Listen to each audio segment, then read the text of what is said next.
Welcome back, everyone, to episode 10 of Stirring the Pot.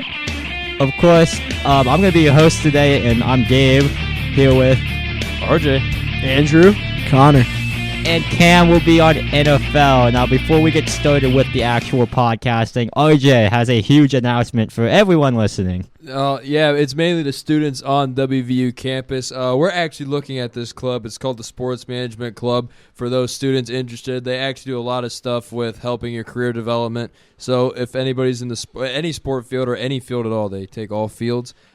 Be sure to stop by. I believe their next meeting is November 30th in the Applied Human Sciences building. So give them a little shout out and hey, check them out. There's some good people. Yeah, if you guys don't know where that building is, there's something called Google. So, so getting into this week, or more like last week, we don't have any really big news updates on Michigan, which is the big headliner, other than Jim Harbaugh being not allowed to be sidelined at games. That's about it for the regular season. So we'll get right into last week's matchups, which was supposed to be a stacked week, and I'm going to say it pretty much lived up. It was a good week of college football. But starting with my game, and WVU fans, we are hurting. I don't want to talk about it. Nobody does. Nope, no comment. Great game for Dylan Gabriel, especially those garbage time touchdowns that really outdid yourself in those final minutes versus, I'm pretty sure we put in Caden Beiser at the end. I think we can chalk down like 6 of his 8 touchdowns Yeah, 8 to be total garbage time touchdowns. Yeah. Shout out to future Patriot Drake Stoops. He played great. But that's all. Shout out to B-Dubs for making us a great dinner. Yeah, shout out to generational stat pattern Dylan Gabriel. This is true, and he's my Heisman dark horse from day one. So no. He's back in that conversation. No. That's the only good part. No. But moving on, I know Andrew also had an interesting game. Let's just put it like that. Yeah, Iowa exploded offensively. 402 yards of offense. That's crazy. And 22 points. And a shutout. Yeah. The 22nd ranked Hawkeyes at the time, now up to 16. Wimsat for Rutgers, 93 yards passing, terrible. Monungai, 39 yards rushing, just horrible. And our special teams highlight of the season, Tory Taylor is going to end his career at Iowa. His final game at Kinnick Stadium is on Saturday against Illinois. And he's going to forego his final year of eligibility to head to the NFL. Hey. 12,000 punting yards in his career. Wow. Of course. A punter for going college is crazy. 266 career punts. He can break the school record with 7 more punts. That's more punt yards than Jaden Daniels has career passing yards. I mean, and he's a 4-year starter. Tory Taylor is like the MVP of Iowa for the past couple of years. And Iowa, now at 8-2, has clinched a share of the Big Ten West, and with a win, will head to Indianapolis to get murdered by either Ohio State or Michigan. Some other news: star corner and punt returner Cooper DeJean has reportedly suffered a season-ending injury, so it's not looking good now. Needing to win one game to head to Indianapolis.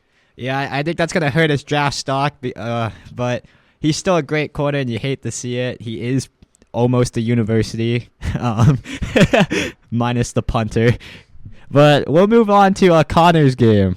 Oh, don't even. It was a terrible watch. It was an absolutely terrible watch. Do you guys want to know how many combined passing yards were in this game? A whopping 130. Wow. Can we mention the game? Yes, we can. We're talking about the game. Michigan pulled away with it 24-15 with 0 passes attempted in the second half. Try to steal those signs, baby. So, I mean, there's nothing more I can say about it. Blake Corum went off. 26 carries, 145 yards, 2 touchdowns, and an I look so tough press conference after. That blood will be right back on his face when he gets pummeled by Ohio State in 2 weeks. And I'm so looking forward to it. J.J. McCarthy, however, was put on fraud watch. This man said on Twitter, bet. When someone said, Harbaugh's out for the season, he said, bet. Wow. JJ, great response. 60 yards in the air. Wow. That is a generational quarterback right there. Oh, but he got his completion percentage up. 60 yards. Is this your Heisman? How many passes attempted? 8? 8. Yep. 8 passes attempted. Holy fraud. Holy bum. But Holy bum. It was I feel like Michigan's defense really showed out, even though Penn State's quarterback. I mean, you're the big Penn State guy, Connor. When you watch Drew Allard this game and seeing that he really didn't throw any passes, what does that kind of say? It's a problem with Franklin. I don't think I saw a pass attempted beyond 15 yards that would be considered viable for any kind of offense. I mean, you got that random pass to your tight end like you did in Ohio State. Yeah, 10 for 22, 70 yards, and a touchdown. I mean, it's not good enough. You recruited him for his arm. The whole reason he got recruited to Penn State was because he had an absolute cannon at Medina. And they're just not letting him showcase it. They need to let him air it out. How is he going to learn? It's his first year starting. The only way to get him to learn and to get comfortable in that offense is to let him air it out, especially in big games. Yeah, this was his second big game. Really didn't show up. I hate to say that, but he really didn't. He's still a first-year starter, though, so that's what people forget. So he still has a ways to go. Unfortunately, he has minus 1 year. I always love to bring that up because I know it makes you mad. Yeah, great decision there. But we'll move on to the last recap, or maybe the last recap. RJ with his incredible game as well. Man, as soon as I saw the score went final, and I'm just sitting here like, oh great, Georgia is back to their old selves again, and that is very obvious. And wow, this Georgia team on defense went nuts. Jackson Dart was only 10 for 17, 112 yards and a pick. I will say he was forced out with an injury pretty early. Yeah, he got concussed. That's and it was a bad hit. It was a really bad hit. It was ugly. Well, so were his stats. Good Lord, look at this. Well, I mean, what do you expect when he's going around there with half a brain? Very fair. Yeah. I mean, Carson Beck, though, was really nice. He was lights out, yeah. 18 for 25, 306 yards, 2 tutties with only a pick. That's not bad, especially it's a top 10 team. So him balling out against a top 10 team kind of hushes the narrative that he's kind of a bum getting carried by Brock Bowers' ankle. Yeah, he's still kind of got that Jimmy Garoppolo in him. He's got that game manager. He can go off for 300-something yards, but it's because he's got weapons. Oh, yeah. I mean, Bowers didn't do that much, really. He only had 3 catches for 34 yards, but he had a touchdown, which is nice, obviously. Yeah. He's obviously wasn't going to get a lot at this game because he's recovering from that ankle. He came back quicker than I think people expected. So kind of just leaning him back into playing time, I think it was smart for them. But looking at the team stats, each team had a turnover. Ole Miss was 6 for 15 on third down compared to Georgia's 5 for 8. So Georgia very effective on their third downs when they had them. Georgia had 611 total yards, 311 through the air and 300 on the ground. So, I mean, it's pretty even. You're going for over 300 both ways. I mean, that's a powerful offense, and clearly it showed. I mean, it was awesome. Kendall Milton was the main leader of that rushing attack. 9 carries, 127 yards, and 2 touchdowns, averaging 14.1 yards per carry. That is over almost a first down and a half per time he gets the ball. That's awesome numbers. That's good stuff if you're a Georgia fan that you want to see. But looking at it here, Ole Miss they had 352 total yards, 173 passing, and 179 rushing. So both teams were pretty even, which I believe for the key of the game for Ole Miss, I said was to be even with the ball. They did it, but they got destroyed anyway. So it's just showing what Georgia's defense can do against a really good team like Ole Miss. Ole Miss had 9 penalties for 58 yards compared to Georgia's 555. And overall, for time of possession, it was pretty close. Georgia barely outmanaged Ole Miss 30 minutes and 57 seconds to 29 minutes and 3 seconds. So not much difference in time of possession. But overall, for Georgia, this is a huge win for your resume, and we will talk about that later. It was very good. It was a clutch win that they needed. Back-to-back wins against good teams. And for Ole Miss, this is a huge, devastating loss. It's kind of I don't even know where they're ranked. We'll get into that. And it kind of just it hurts your confidence a little bit, but I think they will hopefully kind of get back on track and back up. Yeah, it was a tough game. I know a lot of us had Ole Miss winning. I knew it was tragic. We did? I did. I think I did. I thought I had Georgia. I forget, but I know I had Ole Miss, and I know I had Missouri. So I am 0 for 2 with Georgia this week. So It's been rough, but Yeah, nobody likes you, Kirby Smart.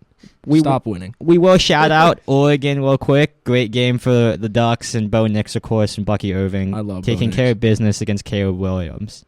But now we will move on to this week, which is not as great, unfortunately. We had tough times picking out games, except me, of course, who has the game of the week. I know OJ and Conor had limited choices. We'll just put it like that.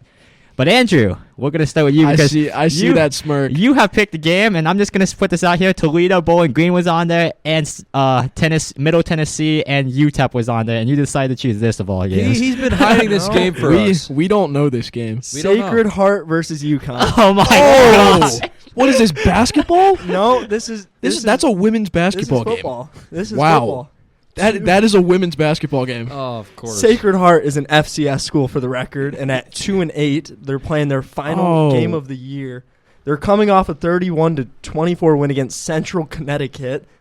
Wait, pause. They're a Division II team at 2-8. No, they're D1 FCS. Oh, no. They've lost to Georgetown, Duquesne, and Yale this year. They lost to the Dukes. They lost to Dunqueese. Shut out. They got shut out by Dunqueese. Shut out, yes. Wow. They average 14.4 points per game and allow 24. They average 3.8 yards per carry, only 131 passing yards per game, a Oh, no. 50% completion percentage, under 5 yards per pass. Oh, no. Oh, are they going up against UConn's star quarterback, Paige Beckers? No, UConn, they're 1-9. They are the fourth best independent team out of four Out of independent four. teams. There you go. But wait, that's huge because if UConn wins out, they could finish third. They just have to hope UMass loses out. They play in the final week of the season. UMass suck. Yeah, UMass put a great effort against Penn State. It's Penn State against UMass. Like, what did you expect? UConn's coming off of a 44-6 loss to James Madison. They're given a 92% win percentage. They gave them 8%. Yeah. Sacred Wow. Heart has 8%. That's pretty impressive. They score 16 a game. That's 127th best in FBS. They allow 33 per game. Their quarterback, Taquan Robertson, I hope I said that right, 1,700 yards passing, 8 touchdowns, 8 interceptions, 58% completion percentage. Oh, no. A 2 running back system, Edwards and Rosa, each over 80 carries and averaging under 5.0 yards per carry. This is going to be a good one for sure. Tickets are as low as $5, a noon kickoff. And I don't It's a see bargain, ladies and gentlemen. Oh, yeah. That is a bargain. People buying it might think that it's women's basketball. And I don't see any networks for this game. I don't know if it's on ESPN Plus or what. I don't think anybody's like this game may never happen. You might see it live streamed on YouTube. Yeah. If that. Oh, gosh. Is it going to be one of those random games that you find streamed on TikTok when you're scrolling through the live Yep, streams? yes, You're like, it oh, is. what is this? Yes, it is. God, where is this being played at? It's at UConn. Okay, God. Oh, yeah. 'Cause Sacred if Heart's it was dead. played at Sacred Heart, I might confuse it for like a JV high school team. Like, Conor, I'm gonna move on to you. Please save us. I'm so serious. All right, ladies and gentlemen, we have a ranked matchup for once. No FCS schools here. We have the number 22, not so hot anymore, Utah Utes traveling into the hottest state, Arizona, who has actually had a very surprisingly good season so far this year. They are currently ranked number 17. I mean, who thought Arizona was going to be ranked? It's usually you think of Arizona being ranked in basketball. Not really so much ever. I mean, Arizona's produced a lot of talent in the NFL. They've produced Gronk. Like, they've produced talents like him. I can't name any off the top of my head other than Gronk, but yeah. Going off of last week's games, Utah are coming off a heart crusher. I was rooting for them against number 5 Washington. They barely got beaten, 35-28. Had the ball at the end of the game. Utah quarterback Bryson Barnes threw the game-losing interception, and I almost lost it walking into Buffalo Wild Wings. I witnessed that with my own eyes, and I tried my best not to cry. Bryson Barnes went a decent 17 of 30, 267 yards, 2 touchdowns to 2 picks. So we had a 1-to-1 touchdown pick ratio. He also was the team's leading rusher. 6 carries for 39 yards. That sucks. Breaking news, that sucks. Oh yeah, Jaquindon Jackson got shut down. Absolutely shut down. He's been a force for this Utah team so far. 10 carries for 29 yards. Ew. Talk about bum alert. Yeah, that's not good. Wow. Man. But that's not right. Utah's leading receiver put in another great effort. Devon Vale had 5 catches for 145 yards. Did not find the end zone though, which is a little concerning. But then again, it's also a top 5 team in Washington. But their running game just could not get going. It's bad when you don't have a rushing quarterback and he leads your team in rushing yards. Like, I mean, you can talk about quarterbacks like Lamar and like Justin Fields leading their teams in rushing yards, not Bryson Barnes. He's still mobile. He's mobile, but like when they have a running back like Jaquindon Jackson back there, who's an absolute stud, it just can't happen, especially against really good teams like Washington. And that actually really concerns me. 27 carries combined for 115 yards this game. That's not that good. They need to be better. But their defense got diced up by current Heisman candidate Michael Penix Jr., who is finding his form again.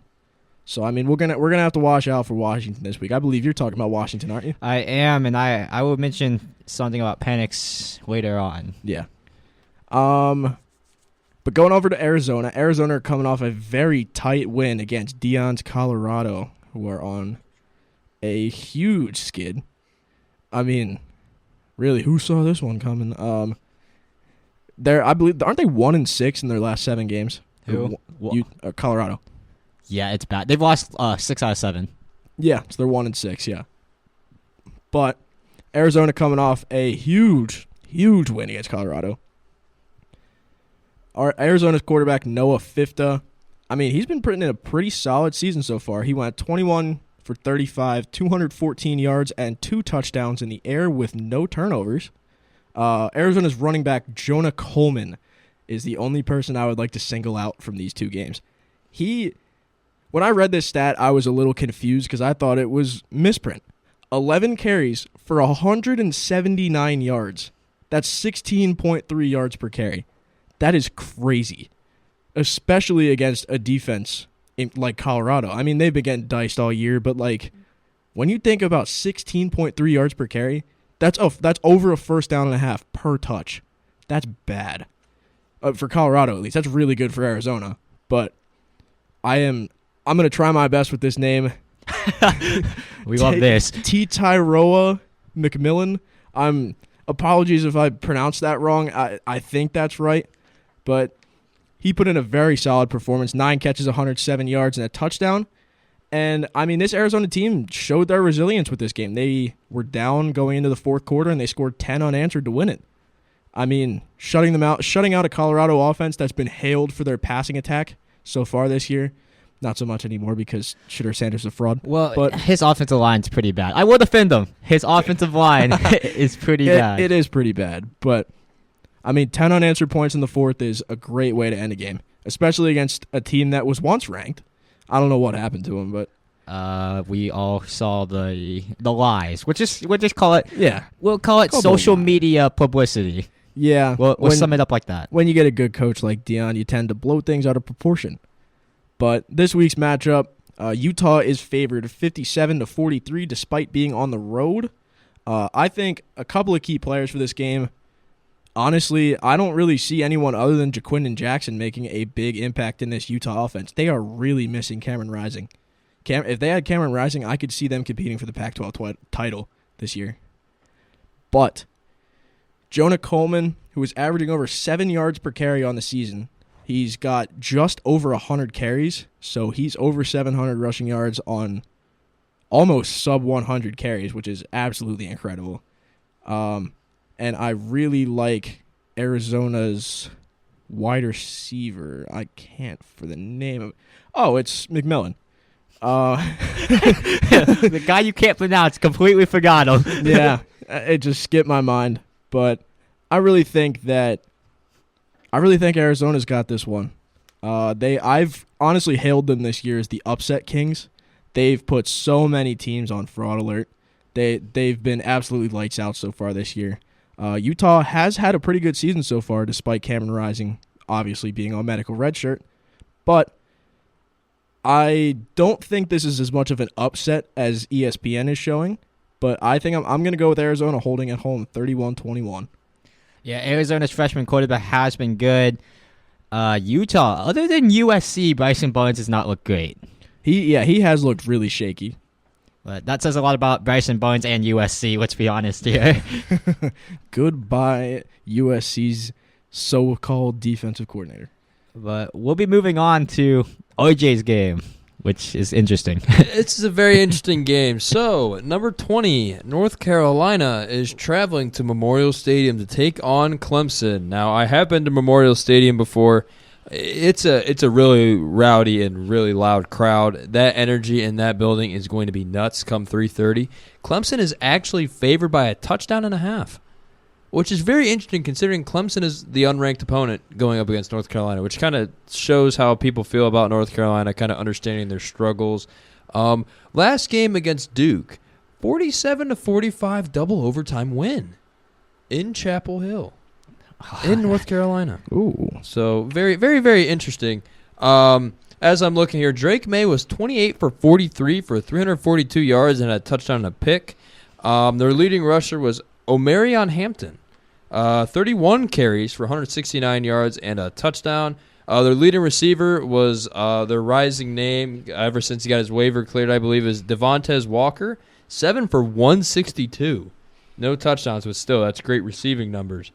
But still, I think it's a good win for North Carolina because if you consider how Duke was, so it was kind of. I'm trying to find a way to explain it the right way, but Duke had a lot of energy and a lot of positive momentum in the beginning of the year, but they've just been slowly falling down, so I don't think the win is as big as it would have been if it was earlier in the year. But still, I mean, it's a win-to-win. It's a rivalry game, so, hey, a lot of credit to UNC. They deserved it. They got the job done. Obviously, we're going to be watching what Drake May does, considering he will be in, I believe, April's draft? Yeah, he will be a definitely day one pick, maybe for another a team that used to pick a UNC quarterback. Uh-oh. We'll get. Gabe is getting death stares. Yeah, we will get into that later. Looking at, hopefully he doesn't have a good combine because that's why you guys picked him. Oh my God! But looking at Clemson last week, they handled business at home against Georgia Tech, 42-21. And Cade Klubnik went 23 for 34, 205, 4 touchdowns, and only a pick. So he did a lot through the air, and he kind of got that job done there. And looking at their rushing, just Phil Maffa, I think we talked about him, I believe it was a week or two ago, just how he's been taking over that Clemson rushing game. Him and Will Shipley. Maffa had 17 carries, 96 yards, and then Shipley had 11 for 77 and a touchdown. Looking at their receivers, a couple leading receivers is Bayaux Collins. What a name. I'm sorry if I pronounced that wrong. But he had 5 receptions for 65 yards and a touchdown. And then Tyler Brown, 7 for 41 and a touchdown. And even Shipley got a couple catches there, 3 for 30. But still, looking at this matchup, it's going to be very interesting because I think everybody is relying on Clemson's home field advantage. They've been historically great at home under Dabo Swinney, and it's shown. They've just been so electric. Their defense has been able to get the crowd rowdy on third downs and even fourth downs if it comes to that point. So I'm very curious to see how Drake May kind of approaches this big environment that he's going to be in. I think UNC is fortunate that it's not a 7 o'clock huge primetime game. I think that's nice because those primetime games in Clemson can get really, really loud and packed. But still, 3:30, Clemson's fans are going to show up. And Clemson, like I said, was favored. They have a 60.5% chance to win, according to ESPN's matchup predictor, compared to UNC's 39.5. So, in my mind, I'm looking at this game. Weather's not going to be an issue. It's going to be 72 degrees, so no, rain factor that can. We already know what rain can do to a football game. But I'm looking here. I think this game really relies on A, how Drake May performs, and B, even how Dabo Swinney coaches. They need to make sure they're just coaching correctly because they've had some instances this year where they've had very questionable decisions, like the Florida State game in Clemson. They did not handle that right, and it resulted them losing by a field goal. But My mind here, it's really a toss-up. You could really pick either team for a bunch of reasons. But I think I'm just going to go with Clemson here. Their home field advantage and their home environment is so important and crucial. We saw that when Alabama played LSU in Tuscaloosa. We saw how much of an impact that made to Jaden Daniels. So I'm going to go the Tigers 28-21. Yeah, I guess you trust in Cade Klubnik. I'm never one to trust in Cade Klubnik. It's difficult to, but I really think that I'm trusting him. He's at home. Let's see what you got. I do like Dabo Swinney as a head coach. I hate to see a good head coach on the hot seat like he is. Yeah. We'll move on to game of the week, and this has to be undoubtedly the game of the week. I don't think there'll be any arguments here. Number 5, Washington is traveling to Oregon again, but this time versus Oregon State. Oh, God, I'm going to hate this name. Oregon State coming off a 62-17 win against Stanford, who has not been great this year. But quarterback, DJ. Just call him DJ. Uyagalele. Oh, Just call him DJ. Uyagalele, I don't know. DJ. I'm just going by what Fox says. Yeah, DJ. The former, that's not the best idea. Yeah, you can't even trust that. No. DJ, the former Clemson Tiger, was 12 for 19, 240 yards, 2 touchdowns with a QB of 92.8. Very solid performance, but it's been the running game for this Oregon State team all year, and this game was no different. They love to run the outside HB zone. Damian Martinez, 15 carries, 146 yards, 9.7 average, and 4 touchdowns on the ground. I know Conor loves those types of stat lines. Oh, yeah. Hey, smash mouth football, baby. But the backup running back, Deshaun Fenwick, senior, 5K, 61 yards, averaging 12 a carry, had a rushing touchdown on the ground and through the air, receiving one, and he hurdled the crap out of someone, then proceeded to break 3 tackles on his way to the end zone. So that man might not get the carries, but he can play. Receiving core, I'm not even going to try to attempt any of those wide receivers because there's so many. Let's just keep it at this. 12 different players recorded a catch. 7 of them averaged 15 yards per catch, which is ridiculous. So, that's actually hilarious. But they played 3 different quarterbacks this game. They were beating Stanford so bad. And their backup quarterback legit got a passing touchdown and a rushing touchdown against the Stanford first-team defense, which is awful for them. Oregon State's offense, though, 2 for 9 on third down, putting up numbers like Penn State, and they pretty much had 600 yards of offense. They did not attempt a field goal this game, but they missed a PAT, so I know Andrew loves that. But on defense, on defense, Andrew Chatfield Jr., the senior linebacker, 2 sacks, 2 tackles for loss, and an INT, as well as defensive back Quinton Oladapo. Wow. 2 interceptions. You're getting a name pronunciation. It's just started. 2 interceptions and a pass deflection. The backups came in the 4th, so it was kind of misleading stat lines that there was a garbage time touchdown, like all good games have. They forced 3 for 13 on third down, gave up just over 300 yards, and allowed under 100 rushing yards, with 6 sacks, 12 tackles for loss, 7 pass deflections, and 4 interceptions, and 2 forced fumbles, both recovered by the offense. So Oregon State's defense really just, and all facets of the game, dominated. But moving on to Washington versus Utah, a game that Conor just mentioned as we walked into B-dubs and witnessed for ourselves. The pain, the suffering, the wings with the side of blue cheese and tears.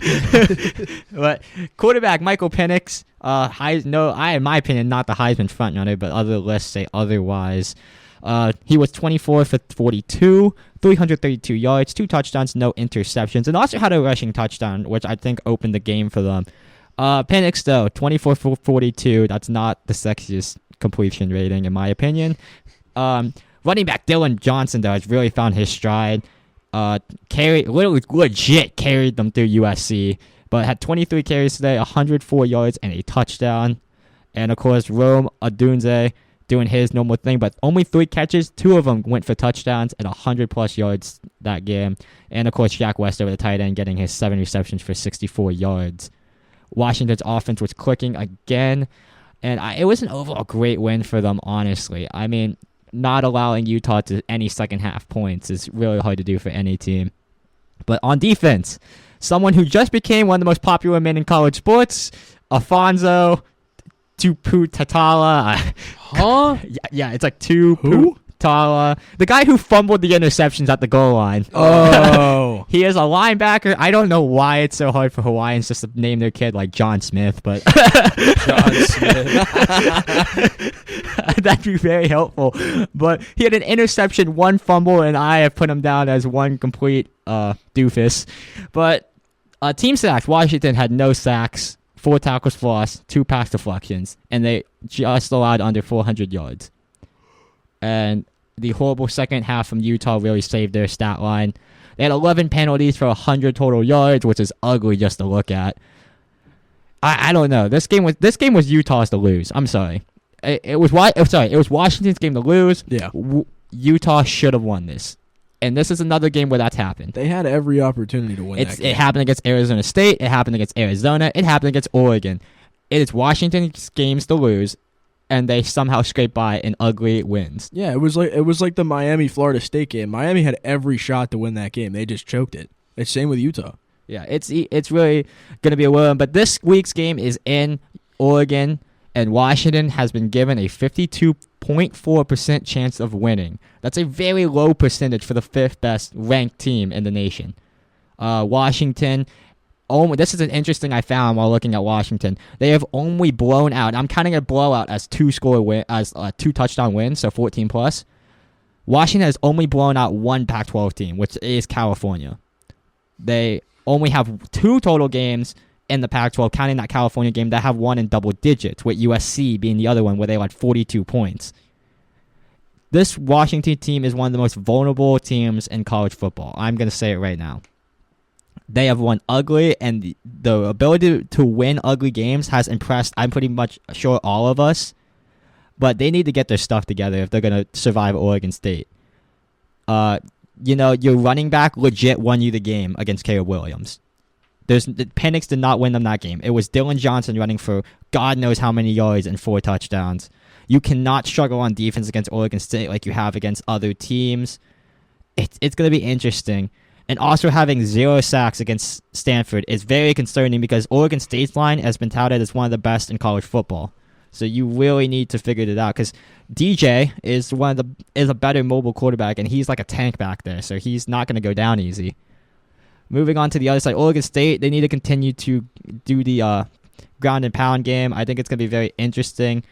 Martinez, their running back, has over 1,000 yards rushing on the season, so you already know they're going to try to get him involved as much as possible. And honestly, they just need to let DJ play like co-pilot, like he's always been. Pretty much, yeah. If you can force DJ to pass the ball, a good night. Well, I'm going to say it, Washington's going to win. And that's why I have them winning this game. I feel like they're going to get off hot. They're going to, even though Oregon State starts off hot, well, Oregon State, 8 out of their 10 drives have ended in a score, which is very impressive, with the majority of those being touchdowns.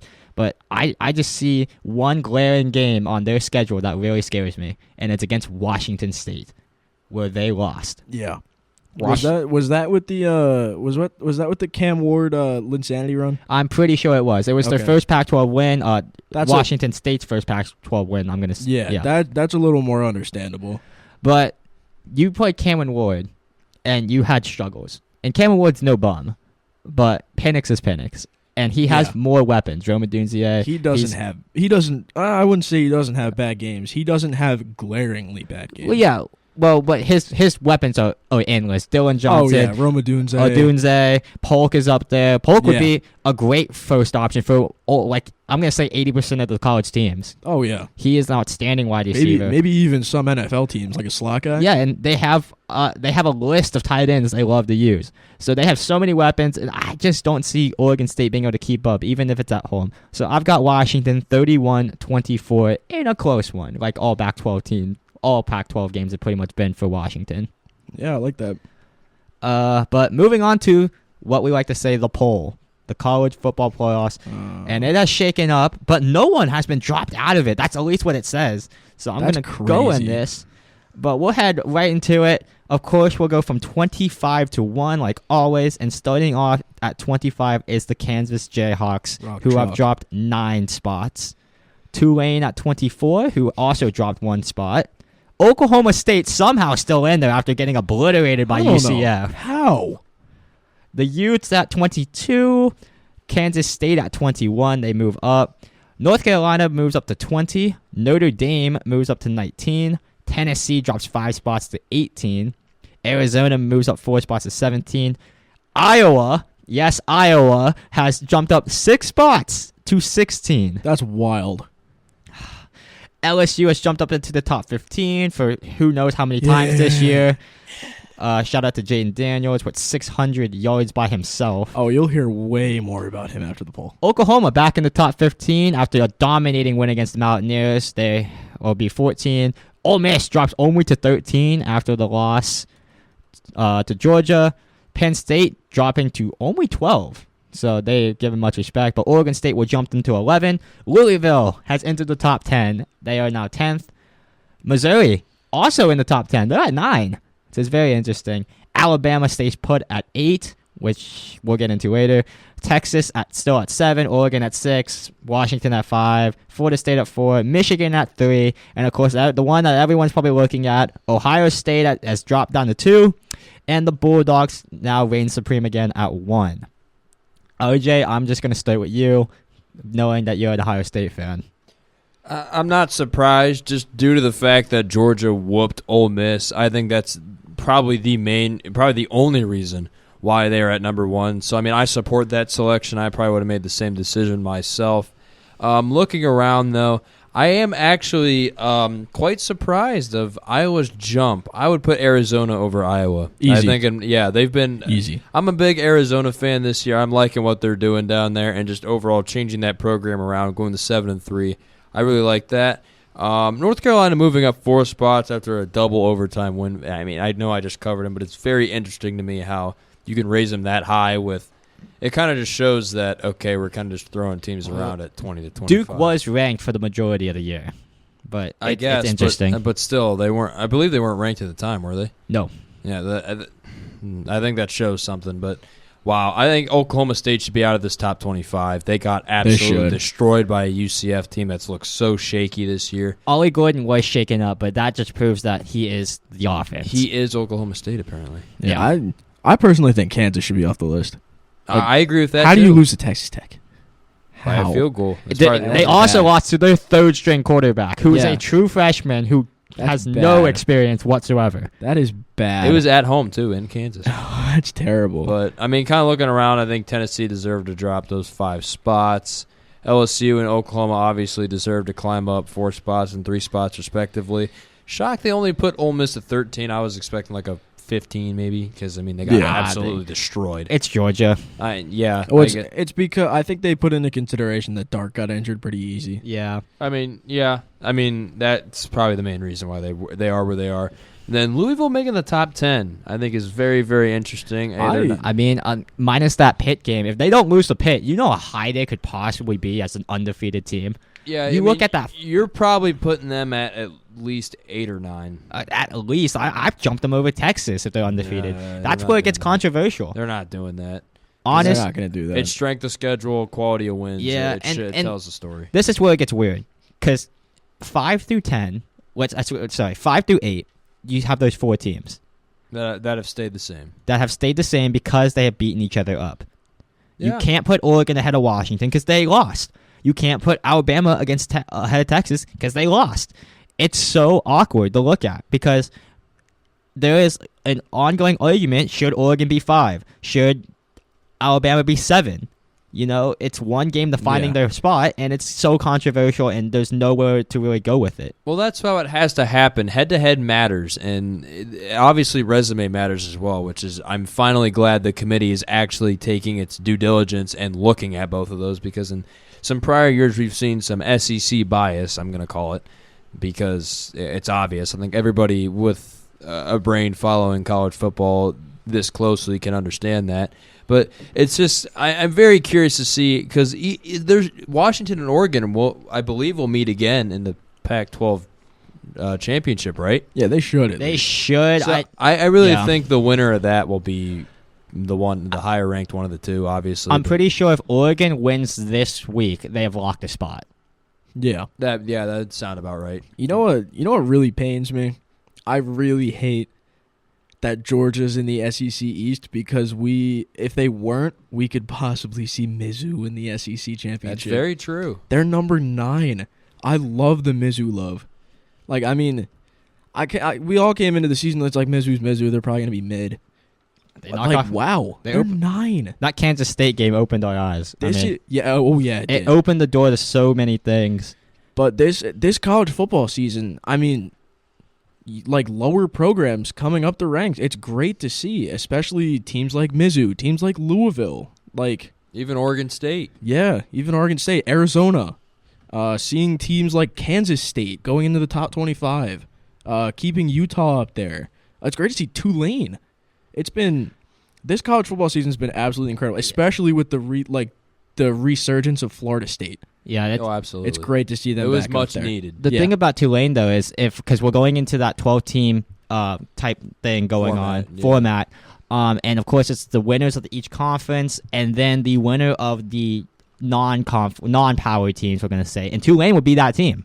They would be in the college playoffs if they was that 12-team format, and then you get the other 5 best team. Remaining. Yeah. So I can't wait for that format. That's going to be so much fun. It's going to be very interesting, and we're going to see if it'll work depending on who plays. And if there's a lot of blowouts, then I think the format will be re-questioned. But still, it gives those teams a chance, which I believe they rightfully deserve. It makes everybody still want to play because, obviously, if you're not in the top 4, you're kind of just like, oh, it's a bowl game. And some people set out those bowl games, and we've seen that over the years. Definitely NFL talents. Absolutely. Yep. I don't blame them, but still. I don't agree with it. They're like, we're going to be working on a draft and like working on how to get better at a This is literally what they're doing. They're saying we're going to get ready for the draft. No, they're getting ready for the combine that makes them look good for the draft. Oh, yeah. But, I mean, I guess you're kind of avoiding, though, an injury that could screw up your whole career. That's the only reason why it gives merit. Yeah. And yeah, Jameson Williams would be a prime example of that. Oh yeah, I mean it's a very controversial topic. Whichever side you are on, I get both sides. But I mean, looking at this poll though, obviously a little bit of jumping and changes, but still kind of those same teams. And we're gonna see a lot here in the next couple weeks of who are the real kind of top dogs. And if there's a lot of 10-0 teams, and say if it's even these top 5 still, we're going to see how strength of schedule and resume matter. Yeah, it's really big because there's 8 teams. Those top 8, I have no argument with any of them being in the playoffs. Those top 8. Yeah, it's 5 10-0s and then 3 9-1s. Yeah, so, I mean, that's a great game. I hate that Oregon's behind Washington, but it needs to happen. And Texas has impressed me because they've won how many games? 2 with crummy quarterback play? That's very impressive. It shows something about their defense. Yeah. But we'll move on to a bit of Heisman talk. This is where Conor will get his little thing off his chest. Oh, yeah. I'm pretty sure, though, everyone, I think RJ wanted us to make a top 3 list. Top 3. It's pretty easy. I'll start. 3, I have Penix. At 2, I have Nix. And at 1, I have Daniels. I have the exact same one. Andrew, what's your list? Yeah, I follow suit. I'm going to be a little bit different. So you're going to say Marvin Harrison. No, I'm going to give he's my honorable mention at 4. Okay. He is also mine, yeah. He's low-key kind of been carrying Ohio State. I appreciate the non-bias. Yeah, no, I don't put bias into my list like that. I'm not CBS Sports. Anyway, still. Shot. Still, if you've seen some of their quarterback rankings, I question sometimes. Oh, yeah. Anyway. Quarterback rankings. They forgot who Tavon Austin was. Well, that too. Tavion. Yeah, that's a whole different story. Tavion Austin. That is a whole different story. But looking in at 3, I'm going to have to go with Michael Penix. He's been electric, leading this top 5 Washington team. Obviously, there's no brainers about that. 2, I'm putting Jaden Daniels. You're high. No, You're high. The only reason why I say that. Record. He has 3 losses. Okay. Okay. Lamar Jackson had 4 losses at Louisville. Heisman, yeah. Don't care. Because he was the best individual player in college football. Jaden Daniels is by far the best individual player. It really depends. Okay. Hold on. Do you want to see a stat? I'm not finished. You got to look at how he plays against top talent. You really have to look at that. Okay. Do you want a little stat here? Sure. Bodacious Knicks and his running back Bucky Irving. We've been saying that Irving's holding him back. Irving's holding him back? Absolutely. Guess who has 40 less rushing yards than Bucky Irving? Jaden Daniels. Guess who averages 1.5 yards per carry more than Bucky Irving? Jaden Daniels. That's including sacks. That is including sacks. Yeah. I mean, that's a huge electric. Number. He has the 4th longest rush of any player in college football this year. 85 yards. I'm just going to tell you this. I mean, as much as I love Jaden Daniels' play. He's one of my favorite, probably my most favorite like breakout player this whole year. I've been very high on Jaden Daniels. I mean, I love his play. It's just how I feel this committee of Heisman voters are going to vote on. They're going to look at that record. I'm telling you, they're going to look at that record. I've got another interesting stat before you go, Andrew. Do you want to know his passer rating at home? Let's hear it. 225. That's insane. That is the highest by over 15 by far ever. His current passer rating through all games is 202.1. That is also the second highest ever. He is currently third in the nation in passing yards, first in passing touchdowns. He's got 4 picks, which is very low for him. Oh, absolutely. And he's leading the nation in QBR with 94.1. And not to mention he's the best rushing quarterback. Oh, definitely. By a mile. By a mile. And that's not just stats. That's if you watch the game, you would know. If you watch him play and see how he He's carries co- that and LSU offense. He's coming off of his Heisman game. He had over 600. He had over 600 yards from scrimmage, over 200 rushing yards, and over 300 passing yards. He's the first SEC player to ever do that. When half the time you don't have teams even hit 600 yards through a whole season. Look at the quarterbacks that have come out of the SEC. I mean, there's so many good quarterbacks that have come out of the SEC. He's the only person to ever do it. I'm just going to be very insane. curious. I mean, I'm not going to be shocked if he wins Heisman. Don't get me wrong. I'm not very shocked. It's just a difference of how, I guess, kind of biggest turnaround is something that they're going to look at a lot. And I think with Bo Nix and Oregon, that's why they're going to look at it. That's true. I could be very wrong, and I'm not shocked if I would be wrong, but it's an opinion that I think has a lot of merit to it. Well, even though they did it last year, too, because Caleb Williams won the Heisman. It wasn't even close. No. They made it seem close. No. It wasn't even even close. close. Max Duggan and Stetson Bennett both had better records. And you're getting into the situation where, in my opinion, it should go to the best individual player. Now, I know having wins is big, and conference play, of course, is huge. Conference wins, in my opinion, is huge. But it's just something you have to consider. But it will be interesting to see who's up. It's going to be a great race regardless. Yeah, I mean, I can make a case for both. I mean, I've got the any of the top 3. I've got the Heisman odds up right here. There's 6 people in contention. They officially put Caleb Williams out of it. J.J. McCarthy is out of it. Thank the Lord. Good. That dude shouldn't even be near the list. No. No. What Andrew talking? I see him over there. Okay. Oh, yeah. Because before RJ, he did not say. Conor was just assuming he meant Bo Nix. So I thought RJ was going to throw us a curveball and say J.J. McCarthy, Heisman, Dude, Michigan never. 15-0. Dude, Do you know who he roots for? Yeah, do you? Well, you have to put aside your bias. There's one man outside the state of Michigan who's voting for J.J. McCarthy, and his name is Gus. Moving Gus on. Johnson. All right, I've got.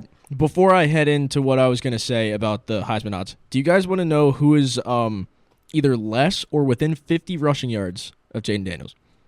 Yeah, sure. We already know Bucky's on there. Aldrich Estime, Okay. Jawar Jordan, All right. Frank Gore Jr., He's been a beast. Interesting, yeah. Ray Davis. Okay.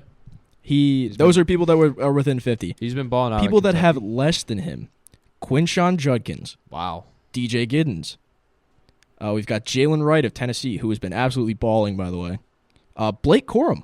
He is over 200 more rushing yards than Blake Corum. Wow. Corum is the definition of like the bust this He's year. Jamal Williams. Yeah, he's legit like He's Jamal Williams. Jamal Williams, Gus Edwards type player right now. Yeah. We've also got West Virginia's own CJ Donaldson. He's got over 300 more rushing yards than him. Well, he has this man named Jaheim White. Jaheim White's a beast. But I mean, that's just one thing. Any viewers can take that however they want. I think we need to, Andrew, you got something, man. I know you're brewing up something. What are we doing here? Because We're stat merchandising. Clearly. Corum has Edwards. Donaldson has White. Those are all 2 running back systems. Is that fair? That's fair to say. Yeah, I think, it's right? definitely Yes. fair to say. I mean, I'm looking at LSU's schedule, and you're putting up great stats against Grambling. You're putting up great stats against Army, and you're going to ball out this week against Georgia State. You realize Army dropped a 50 burger on Air Force, right? Yeah, well, they also Who- got whoa, ranked That was undefeated. half a 50 burger. Half a 50 burger. It was like 26 no, points. it wasn't. They also lost was. 62-0 to LSU. Yeah, that's true. And that's kind of comes back to my point. It's really interesting to see. Like, it really comes down to who has the better schedule and who performed better in those quote-unquote Heisman-worthy games. Yeah, that's what it's going to come down The to. Florida State one is hurting him. That's the only thing they really have against him, though. Well, exactly, and I bet you that's probably what they're going to use. It wouldn't shock me if they use that argument. Well, he also got outplayed by Jalen Miller. Well, it depends. Okay, you know what? I'm going to say this. If Oregon wins the Pac-12 championship, Bo Nix is getting the Heisman. End of story. End of sadly, story. But he will. I start Jaden Daniels because his stats are just overwhelmingly, and his play he's has electric. He's going nuts, and he deserves to definitely be, I believe, even most likely top 2. He definitely, I no think- doubt, he's top 2. But Bo Nix, in my opinion, is the only one who stands a chance. I think, honestly, if Daniels continues this for the rest of the season and Nix wins it, I'm just going to chalk it down as a robbery. I mean, I wouldn't go that far. Bo Nix is going to have the accolades for it. If he wins the Pac-12 championship, I think he's getting it. No, but he should. Does he deserve it? No. I think I wouldn't go that I far. think Daniels is way better than I wouldn't Nix, say too. he wouldn't deserve it. Now that's going completely differently off track. I think, You're I basically think saying Daniels deserves it over him. you're saying he's not a Heisman level quarterback. Oh, though. he's a Heisman level quarterback, Well, that's but just- I'm saying Daniels deserves it is over him. he a Heisman caliber to win it? I would is the say question. yes. 'Cause, Nix, yeah. You can always have caliber. Look at his turnaround. You can have. You End can. of story. You can Oh always my God, have. are they giving out his comeback player of the year now? Oh, he come back from being terrible. Oh my God. But Hey, he has a higher ranking and a better record. What's Dak Prescott going to That's- win this year for throwing less than 10 picks? God no. no. But I'm not a huge. we'll let Dak Connor run Prescott down this fan. list. I already have in mind who's on it. All right, so this is from Bleacher Report. This looks right to me. Okay. So I'm going to go off of this one because it actually looked correct. Okay. They've got 2 people that are other than the 4. Jalen Milroe at 6 is plus 5,000. I did say that last week that if he continues to play, he will get a nod. Oh, absolutely. I'm not saying he's going to win it. No way. No. No way. But No. number 5 is Carson Beck. I like that addition. it's I interesting. really like that. That's addition. a very interesting pick. I like it. Number 4, like RJ said, is Marvin Harrison, plus 475. We've got- a little sneaky one there. If you want to get a little bit curious. Number 3 is Michael Penix at plus 380. Number 2 is Jaden Daniels at plus 320. And I don't know why there's such a big gap. Bo Nix is plus 110. Wow, It's just his overall me and the stat odds line. makers, I guess, are pretty similar. We'll go Yeah, with it's stats. also Bleacher Report, and their employees are terrible. Ooh. They're better than Fox and CBS. But Dude, come on. Bleacher Report is literally the... Fox had It's Sam literally- Hoytman at Wake Forest. Okay. That was bad. All right. That A was little bad. bit of a off topic. I think it was John Vilma on the call of Browns Ravens. He called Greg Newsome and who was? I think Martin Emerson Jr. backup cornerbacks. Wow. No, Bleacher Report is literally the BuzzFeed of sports media. It is. I'm They're telling one you. of. Yeah. They're arguably minus ESPN, of course, would be up there in social media output. Well, I mean, definitely. ESPN college football is bad. It's Yeah, really bad. terrible. We saw the Penn State number 5. I mean, I think they try to. That was terrible. But at the same time, social media is different. You're going for clicks. you are. That's how it That's works. definitely right. But we'll move on from the Heisman talk now that the guns and cannons are away on each side. Oh, wait. Oh my wait. gosh. Oh, I meant to bring this up. There was a site on Instagram that I got power rankings from that I wanted to see if you guys had a little opinion on. Oh Lord. wait. Ohio State's 1. All right, Michigan's 2. Whoa. Yeah. Whoa. Yeah. Oregon's 3. I like that. No way. There's a big, completely different, huge powerhouse program you're missing in that top 3? What you gonna say? What? 5 Florida State No, Ohio State's 1. And that's not who I'm talking about. Bulldogs? Penn State is 4. No. No Bulldogs. No. What? Who is it living You know in Florida? Who in Florida just made this Oh, list? no. Bama's 5. RJ got up. RJ's out. I knew there would be fireworks for this one. Yeah, it's bad. Wait. That's it. There's no 6. Oh, there's more. There's a top 25. Oh, we're not running down. Who made this? I forget. I don't have the thing, but it was a verified Instagram page. If you guys run across this Instagram page, you guys know on our LinkedIn tree on our Instagram, in the bio has all of our Instagram. Please, at least show one of us this so we can find this list. Because I guarantee you, I have it right here. Yeah, SMU is probably 25. I don't know if this was voted power rankings or I don't. No. I'm not talking It's about not it. even. I'm not I don't- talking about it. We're I not don't going to know. give this man clout. That's I don't know fraud. if this was the site or oh Georgia's 6.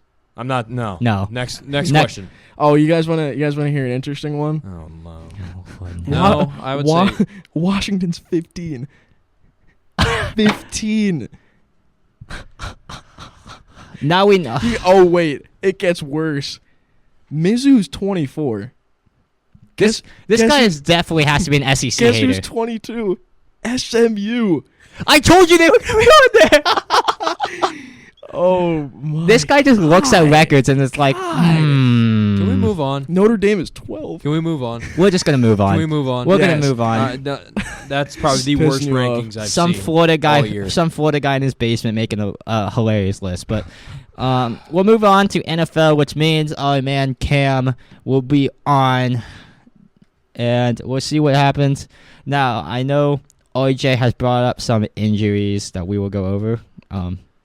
We will start with him because he has sad news. I will play I'm sad. having a very bad day right now. I will play the sad music in the So background. okay, So let's go over it together, all shall we? We lost Jack Conklin in week 1, season ending, and we're like, okay. Nick Chubb, week 2. No, week 3 against 3, Pittsburgh. yep. Was it 2-3? It was week 3. Yeah, week 3 against Pittsburgh. And then, after the amazing comeback win where Deshaun balled out in the second half, I am brushing my teeth this morning, Womp womp. getting my day ready. I'm very excited off of the win still. I got great vibes. I see an ESPN report, which I kid you not, thought was a joke, saying Deshaun Watson was out for the year with a shoulder injury. And then I just see more reports, and I'm like, great, it's an official report. And I just sat there stunned. It wasn't as bad, but it was still almost as bad as the Chubb injury when I first saw it. It was very close. You guys are just trying not to do Baker Mayfield 2.0 because you guys know. Of course, you probably know. You guys played Baker Mayfield through a horrific shoulder injury. Trust me, I know. Yeah. I saw that, and it was a horrible decision, and I think we learned from that, and it's the reason why we've been so careful with Deshaun. But, I mean, there's reports out there saying Deshaun still wanted to play, even though the doctor said, yeah, if you land on that shoulder one way again, it's falling off. Yeah, But he said he wanted to get, shot up with stuff and still play. So I think the people with the character concerns in the media, I think, are now just clowning this whole situation. This man wants to play football. He wants to be good. He wants to be out there with his teammates and the people he calls his brothers. And he even said in his press conference, I saw it today, he's like, if anybody needs me, I'm here. I'll reach out. I'll be around the building. He's still going to be around the guys. And he's going to be mentoring DTR, Dorian Thompson-Robinson, who is getting the start against Pittsburgh, which I am in favor of, just due to the fact that if you look at how P.J. Walker played, he's almost last in every statistical quarterback category. He's 3-0. I don't care. You still can't have it. I mean, I applaud P.J. for what he did. Don't get me wrong. I'm not a P.J. hater by any means. It's just I think you got to see what DTR can fully do, knowing he's the starter more than a couple hours in advance before the game. I think that's only fair to the kid to give him a shot. We're 6. Whoa there. We're 6-3. I mean, we have a very, very weak schedule, which is really nice, which means we can take advantage of this, and our season is not over by any means. I think it's still it's not in limbo, but it's just been, we might get maybe 1 or 2 more losses because of this, which is expected, but I still think we can make a playoff run. And I'm still excited for this team. I mean, I can't wait. I mean, coming off of that great win in Baltimore, that comeback, which reminded me of the Brian Hoyer-led comeback. I believe him and Travis Benjamin balling out against Tennessee in Tennessee. Man, I remember watching Now, that. those are some names. Exactly. Those are some names that Browns fans will know. But still, I mean, I'm still excited for this year. I mean, yes, I had to take a couple hours today and kind of sit down and say, what am I doing with my life? But still, I mean, I'm a Browns fan, man. This is what we go through. What am I doing with my? You've got 3 people sitting here that are in shambles. Well, yeah, we could be worse, but we've been in shambles for about 20 years, so I think it's our time to actually not be bad anymore.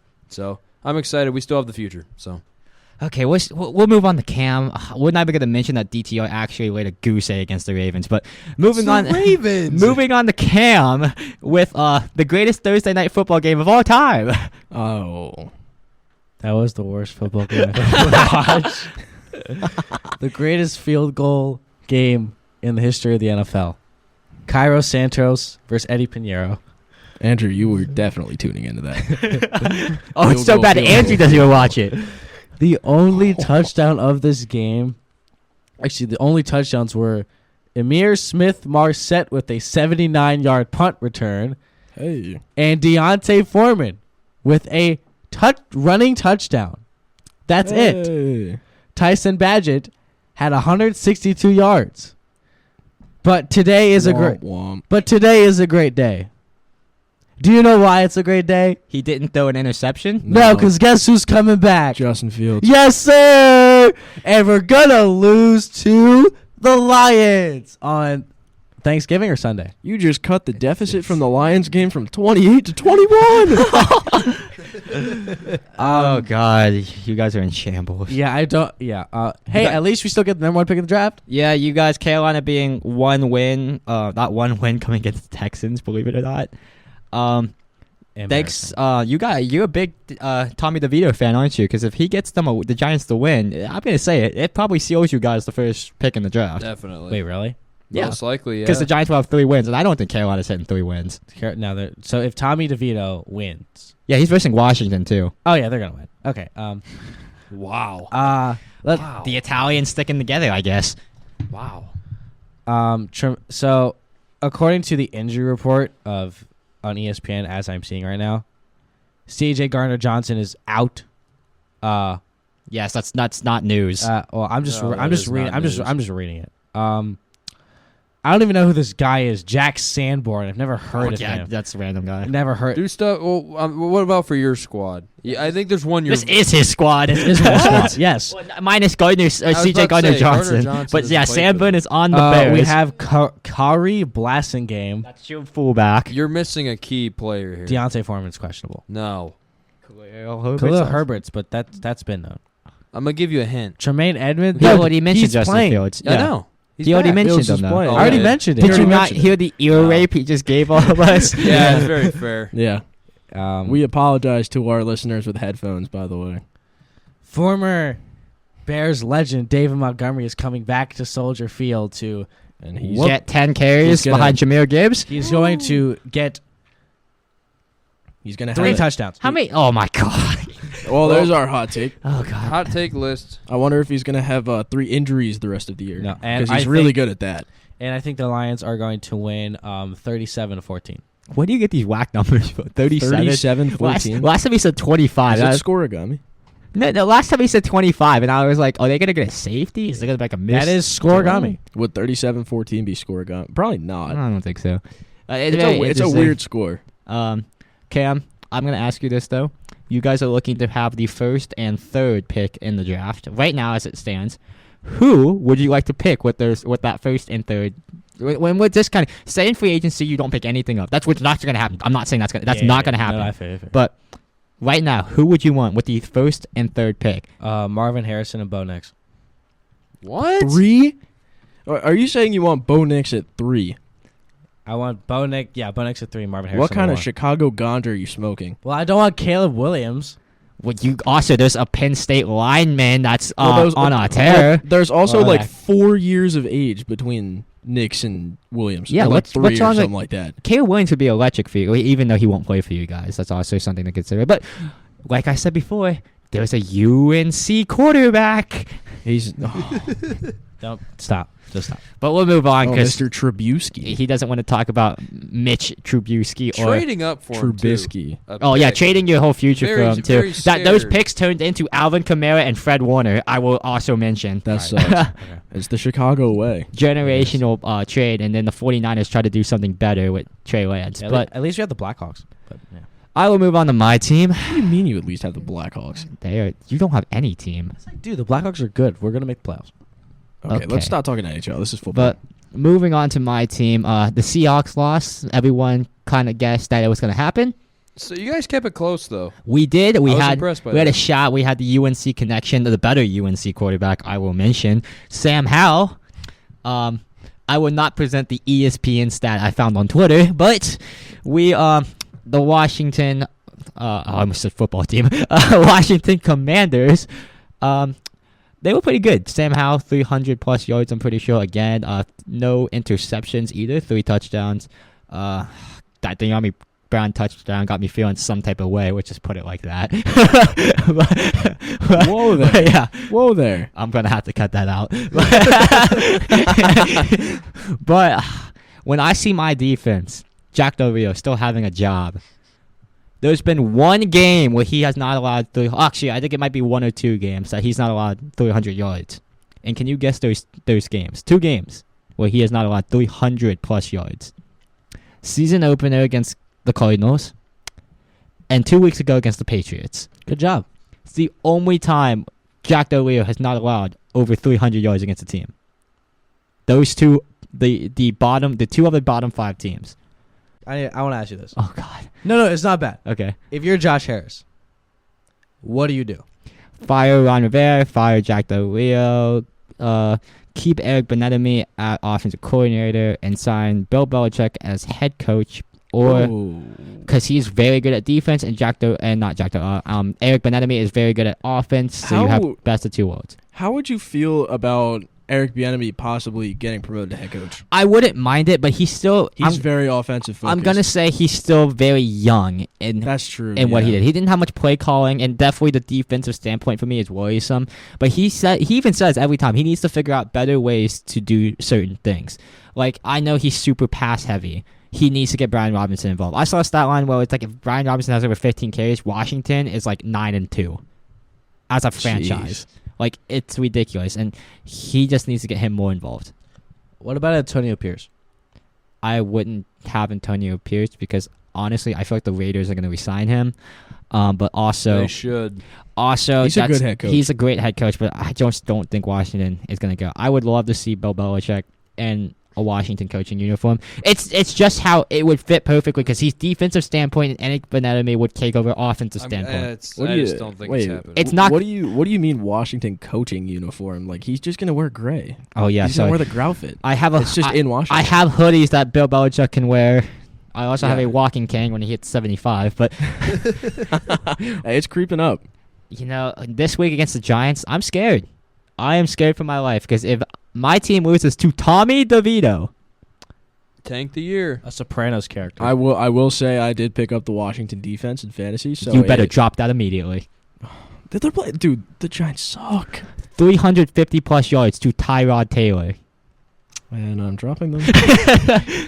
It was either 350 total yards or it was either just over 400. That's very true because I know if I pick them up, then Tommy DeVito's gonna have a generational type game. Like I'll pull it up I'll pull it up right now. Yeah, it's not looking too good. They allowed 356 total yards to Tyrod Taylor. Well, I mean, Tyrod Taylor's at least serviceable. He's pretty good. 18 for 29, 250 yards. No interceptions. That's a solid quarterback day. I wouldn't say that's like out of this world. They scored 14 points all in one quarter. Okay, I might keep their defense. Actually. It's an interesting one, but that game was awful. Sam Howell, no touchdowns, interception. Chris Rodriguez, our 6th round pick, led our team in carries. I'm pretty sure. Oh, with a healthy Brian Robinson and Antonio Gibson, he had 7 carries for 31 yards to lead the team. Huh. So Eric Bieniemy is really cooking something out there with his substitutions. That's just why I'm saying he's young. Yeah. I think he's honestly just trying to find new people, but he needs to, in my opinion, he needs to utilize Brian Robinson. Yeah, like you said, I mean, it's obvious that he is that offense's X factor. I mean, obviously, other than Terry McLaurin, I mean, he's that offense's X factor. He is. He unlocks the doors. I mean, Terry's offense. the only one I can think of that just could he could pass. I know Jahan Dotson's has been so inconsistent. Is Antonio Gibson doing anything this year? Yes, he actually is. Well, the first 7 games, no, but recently, I will not take any slander on former Nittany Lion Jahan Dotson. He either puts I have him in fantasy. He either puts up 20 or 0. There's no in between. Okay, let's not talk about that. It's bigger than the stat sheet. Okay, we'll just leave it at that. He shows attention. Okay, we'll just put it like that. That's why Curtis Samuel's going off so much. He brings too much attention. Yeah, I like to put it that way. He's nice. But we'll end things off with Conor. Yep. I forget if your team won. Oh no, they lost. No, they lost to the Texans. CJ Stroud. Okay, Cam's making that out to be like it was some terrible loss. It wasn't. It was a great game. I mean, obviously CJ Stroud At this point, I feel like we can put him in the MVP conversation. He is in the Yes, beam. he- Okay, He so should be. if you put a question mark by the names, and I will pull this up. I don't think I'm gonna do it fast enough, so keep talking. But I'll pull it up while you talk. Yeah. Stroud had a great game. Burrow had a pretty solid outing. I mean, the 2 picks were a bit of a bruise on that game, but 27 for 4. Other than the picks, 27 for 40, 347 yards and 2 touchdowns. He was great down the stretch. I mean, the only reason we lost this game, honestly, is because Tyler Boyd dropped a wide open touchdown. But before that, we had no business being in this game. We weren't the best down the stretch before it. The fourth quarter, before we hit that amazing stride of form, we were terrible in the fourth quarter. I mean, Stroud was dicing us up. Devin Singletary. How? Yeah. How do we let Devin Singletary get 30 carries? This past week's AFC Player of the Week. I I don't want to hear it. I spit It's it n- it's into n- existence. If Singletary didn't have a touchdown, it'd be Noah Brown. Probably, yeah. No. 7 catches, 172 yards, and an absolute carry job for my fantasy team who ended up losing. Who'd you lose to? I don't want to talk about it. don't either, CJ it's Stroud. CJ Stroud went 23 for 39, 356 yards, a touchdown, and a pick. It's only his second pick on the year. I mean, this dude's a baller. But I can't even be mad at it.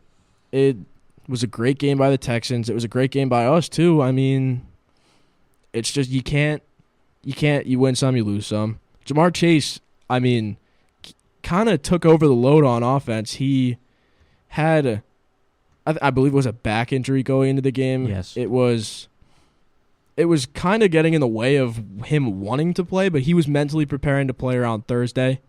5 catches, 124 yards, and a touchdown with an injury. It shows a lot about the heart of these players.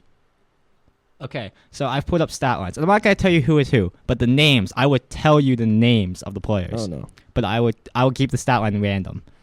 The players are C.J. Stroud, Patrick Mahomes, and Jalen Hurts. Jalen Hurts and Patrick Mahomes are front runners in MVP voting this year. That's crazy. I would tell you the stats. There's no One way po- Jalen Hurts would be there. One player has 2,400 yards, 17 touchdowns, 8 interceptions. That's Mahomes. One player has 2,300 yards, 15 touchdowns, 8 interceptions. That's Hurts. And then another player has 2,600, 15 Stroud. touchdowns, 2 interceptions. Yeah. I get all of them right? Yes. Knew it. Yeah. You see those types of stat lines, and those two are the front runners. It's because Hurts' team is 8-1. And That's it. Mahomes' team is also very high up. I think they've only lost 2 games. They're 7-2, aren't they? Yeah. 6-2 or 7-2. You see stat lines like that, and I hate to mention this, Russell Wilson has better stat lines than both of those players. Russell Wilson these past Wow. 3 weeks, he's been on the rise. He's been cooking. He's been on a tear. And I'd also like to mention both of those players, Jalen Hurts and Mahomes, have top 5 defenses in categories. And the Texans by far do not have that. They lost to the Panthers. The Panthers. They're terrible. Yeah, as of now, I'm looking at this. CJ Stroud has the 6th best odds to win MVP. It should be top way higher 5, than that. Definitely. It should be top 4. Do you want to know who's in front of him? Who? Tua and Lamar. Tua does not deserve that. No, 0-3 against Or Lamar. winning games. The Oh, only Lamar Jackson. The only reason Lamar's got it is because aren't the Ravens the 1 seed? Yeah. Oh, and the Joe AFC? Burrow's above him. Yeah. I don't Wait, think It's so. What? It's off of name. It is off of namesake. If they would erase names, That is crazy. Yeah. this is what we're talking about in Heisman That voting. is absolutely crazy. OJ has the argument to put Bo Nix number 1 because of record. NFL does it worse than college. I'm going to say right It now. way definitely- worse, I yeah. agree. You can subtract so many MVPs from Tom Brady. I hate to say it. Oh, yeah. But Defense. yeah, it's defense. Russell Wilson, 1,800 yards. I think he's missed a game if I'm correct or something. He has 1,800 yards. Yeah, he has not missed a game. He has this year. 1,800 yards, which is very low, but 18 touchdowns to 4 interceptions. Great ratio. Wow, that's a good It ratio. is. I mean, you're talking about... See, and- when you think of recent Russell Wilson, you don't think of that. yeah, and it's like you have to consideration, is MVP the most... I know it's most valuable player, and I argue this all the time. What's a player that you can... if you take this player away from this team, what is that team looking like? The Texans are nothing. The Texans might not even have a win yeah. without If CJ you Stroud. take Patty Mahomes away from the Chiefs...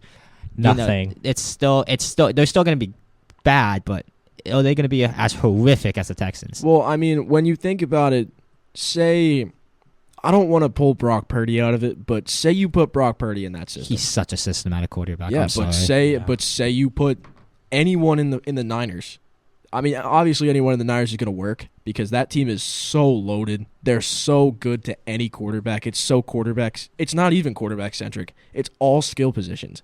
But you take Brock Purdy out of there and put him in the Texans situation, how many wins do you think they have? 1.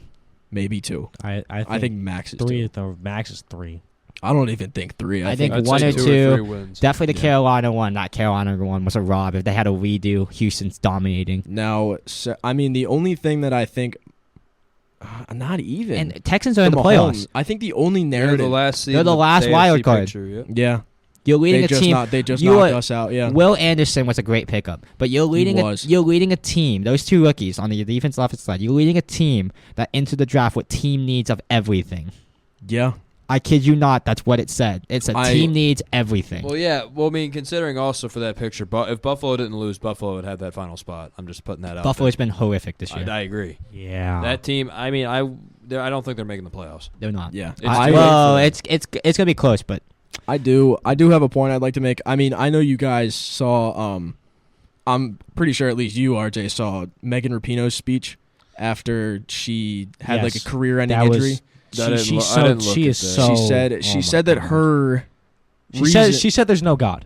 She basically said the reason that she got her injury is because there is no God. Oh my God. So, going back to NFL, I think CJ Stroud is a breath of fresh air for this sports media. He openly talks about his faith. I mean, I'm not saying everyone should have some kind of faith, but it is a breath it's gonna of get us canceled. it's a breath of fresh air to see a young kid with goals and he just wants to get the job done and lead his team. It's a complete breath of fresh air. I'll leave it at this. You can go whatever way, religion path you feel you desire. I'm not getting into I that. could care less. Oh, no. Yeah, no. Yeah, no, that's not really what we're getting at here. It's just kind of showing like CJ Stroud has that mentality and that swagger with him that comes with him, and he's a well-polished quarterback that, and even as well for me, I'm glad to see him contribute because he's like the one Ohio State quarterback in the past 20 years that has made an NFL contribution.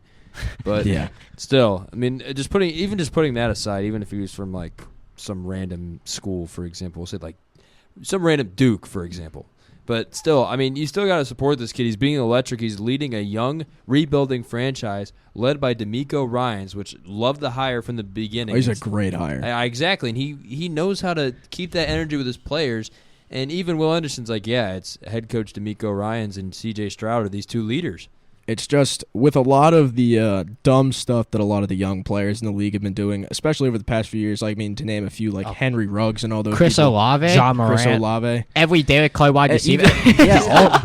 I'm so serious. Michael Thomas, Chris Olave. All sports. I mean, it's just it's a great thing to see a young quarterback coming into the league with a good head on his shoulders and just getting the job done. And I mean, being a role model. That's all I can say about CJ Stroud. He's a role model.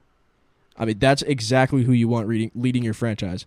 I mean, not to mention that he's an incredibly young quarterback, amazing arm talent. I mean, I see the quote that he has. I'm not a test taker. I'm a football player. Oh, I thought He knows what he has to do. I He love the gets the baseball job one. done. The baseball quote is great. everyone wants to be baseball players. I believe we mentioned that quote last week. Yeah. Right? Yeah. But it's great to see players like this coming into the league, and I mean, I hope we get to see a lot more players like CJ Stroud come in. And that's why I say systematic quarterback as a strong term. There's not many systematic quarterbacks.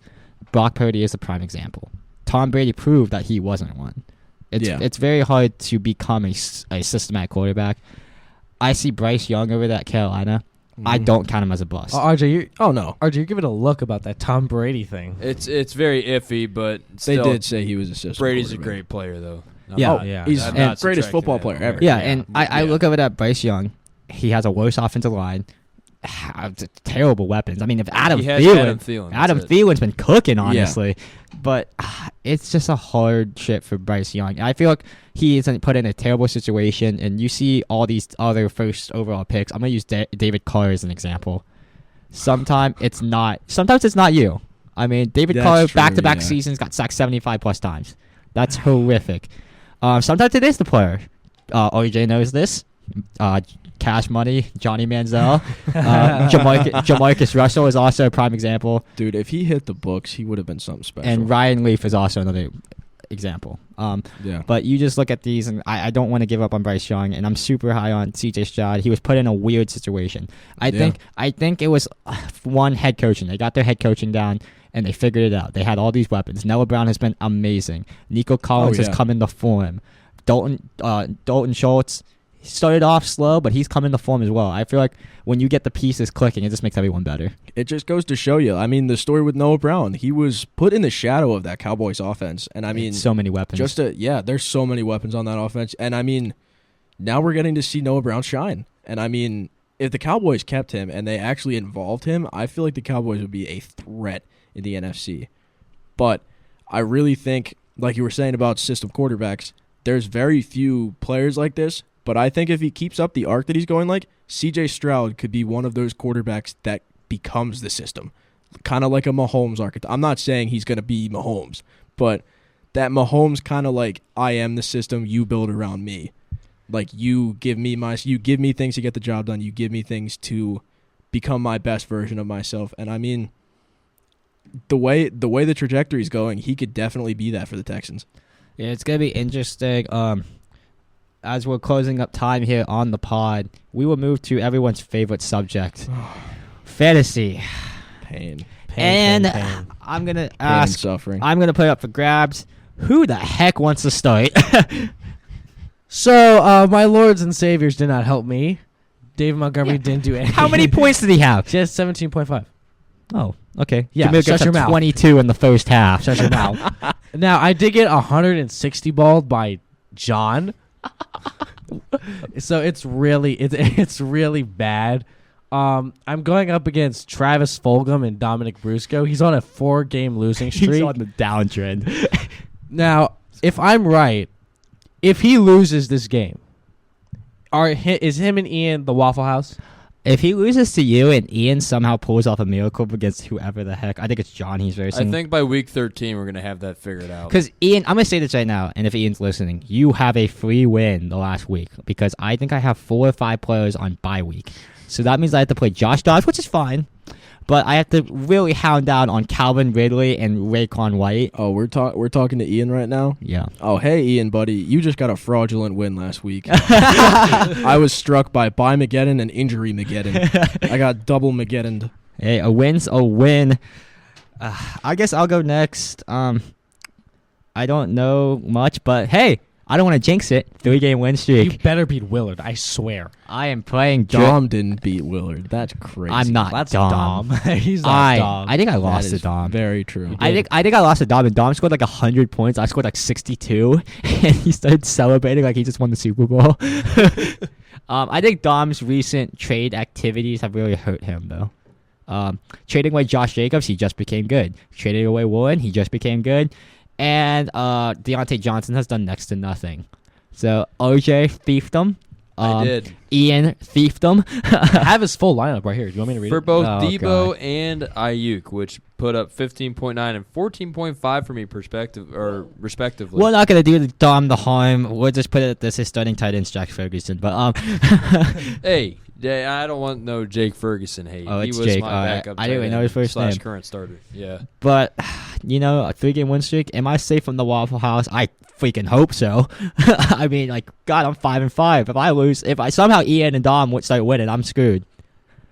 Yeah, I mean, I'll go next. Yeah, the battle for the Waffle House is very real and very close. If we maybe can stew up maybe 2 wins, we both will probably be all right. Yeah, who I played is sitting next to me currently, and we were reliant on the Monday Night Football matchup of Josh Allen. Oh, Now, God, didn't you have like 4 players on Monday Night Football, Andrew? Yeah, just about. Yeah. Just about. Or, no, that was for Sunday night. Was it Sunday night? Yeah, it was Sunday No, night. I swear to God, he had like It was he had Sunday Brees night. Hall, Garrett Wilson, and Sunday someone night. else. That's Sunday Doesn't night. matter, scoreboard. Yeah, I was winning throughout the whole first, second, third, and fourth quarter to the 2-minute warning. Rushing touchdown, Josh Allen. Yep, Good night. we get out of the 2-minute warning. I'm up by like 1.5 points maybe, and then I see Josh Allen running the ball, and I just sat there, and I'm like, great. I watched this game for nothing because that's the only reason I watched it fully.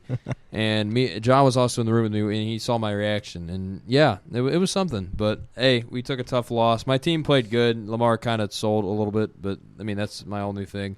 Me and Conor are playing. It is a 50% to 50% matchup. It'll be very close. It'll be a great matchup. Projected to win by 0.1. I did see that. Yeah, we It's the second time that's happened between you two. You're playing against the IR squad.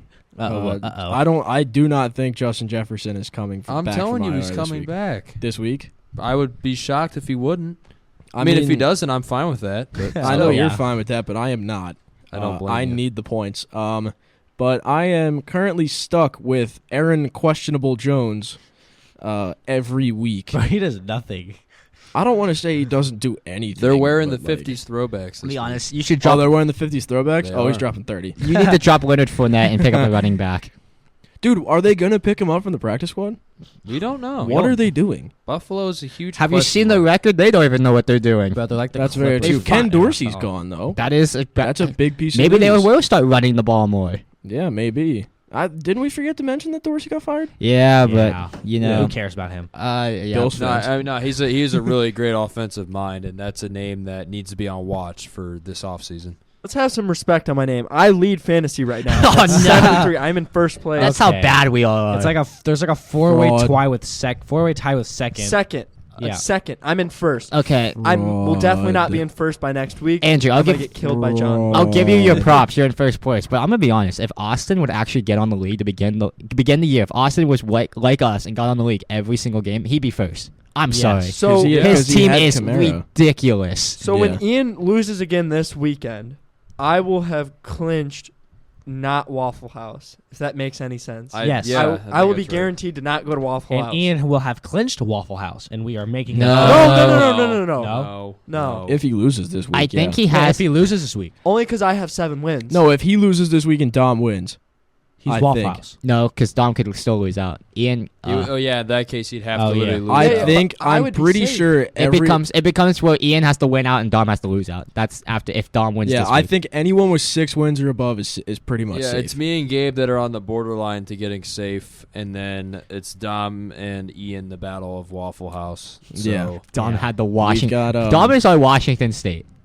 That's very true. Yeah. Yeah. Dom did start out very Started. strong. I think it was like I legit think it was legit But- 4-1, and then we found out hey he hasn't won against someone who scored over 80 points, and look what happened. No, we've got so far we can I think pretty much say that we're safe right now unless barring something incredibly bad. Me, Cameron, James, John, and Andrew should be pretty much safe. We're We've all all got safe. 6 or more wins. You'd have to score like 300 points more than us and win out. I'd have to lose out, I forgot. and he'd Yeah, have we'd to have- win out. Yeah, lose out in 300 points more than us, which would. That I mean, it's possible, but Yeah. it's very unlikely. Yeah, shout out to James. I had to verse Keenan Allen who dropped 40 points, and I still won because Wow. Trevor Yeah. Lawrence had 2.1. yeah, that's Ouch. Who's Ian playing? Oh, he's playing James. Oh, Oh yeah, it's not good. Is he playing? Not He's going. playing He's James. playing Oh, James. yeah. okay, we should be safe. I've Yeah, got some we're good. recommendations if he ever needs help with a Waffle House order. I was a regular there. You seem like a Waffle House regular. he seems like a Waffle House enjoyer. But I'm guessing that's gonna do it for us this episode. So I guess we're gonna end it here. Thank you as always for listening to us. Go check out our socials, especially the Instagram and Twitter that have the link tree. The Instagram I'm pretty sure is Stirring the Pot Official. It should be that, knowing my spelling. You made it. I also made it offy cow. Yeah. And Before we head on, just a little disclaimer: this will be our last episode for another, I believe, 2 weeks because we go on Thanksgiving break. That's Happy right. Thanksgiving, everyone. Yeah, and we will well hopefully if I can get my time management right, we will have stuff out on the YouTube channel to keep you guys occupied. It'll be really something special for everyone who tunes into the YouTube channel, which is also Stirring the Pod Official, with the Twitter being STP Podcast. That's STP_pod. Yeah, podcast. And Yep, STP is that's all the caps. Twitter. So make sure to go hit all of those up if you don't want to miss any type of Stirring the Pot action.